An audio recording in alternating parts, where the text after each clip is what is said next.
Motivation story. एक दूर दराज के गांव में एक युवा रहता था जिसका जीवन बाकी लोगों से अलग नहीं था। हर दिन वह सूरज की पहली किरण के साथ उठता, खेतों में काम करता और रात को तारों की छांव में सो जाता। लेकिन उसके दिल में एक आग जल रही थी। ये आग कुछ बड़ा करने की थी, कुछ ऐसा करने की जिससे उसका और उसके गांव का नाम रोशन हो।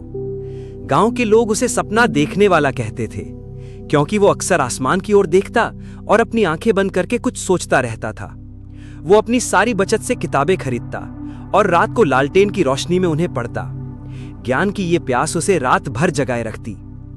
एक दिन गांव में बहुत सूखा पड़ा, फसलें सूख गईं और लोग भूख से तड़पने लगे। ये देखकर उस युवा का दिल टूट गया। उसने सोचा, अगर मैं सिर्फ अपने सपने देखता रहूंगा तो शायद ये लोग कभी इस दुख से बाहर नहीं निकल पाएंगे। उसने अपनी सारी किताबों को एक तरफ रख दिया और एक नई यात्रा शुरू की।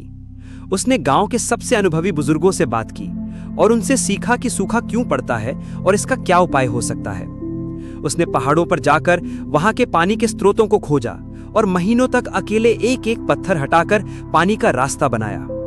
जब लोग उसे देखते तो हंसते और कहते, ये पागल हो गया है, एक अकेला इंसान क्या कर लेगा। लेकिन वो सुनता नहीं था। उसके लिए सिर्फ एक ही लक्ष्य था, गांव तक पानी पहुंचाना। उसके हाथ में छाले पड़ गए, उसके पैर थक गए, लेकिन उसका हौसला नहीं टूटा। आखिरकार एक दिन एक छोटी सी धारा नीचे की ओर बहने लगी। ये देखकर उसकी आंखों में खुशी के आंसू आ गए। वो गांव की ओर दौड़ा और सबको ये खुशखबरी दी।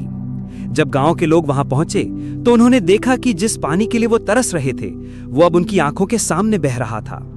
उन्होंने उस युवा को कंधे पर उठा लिया।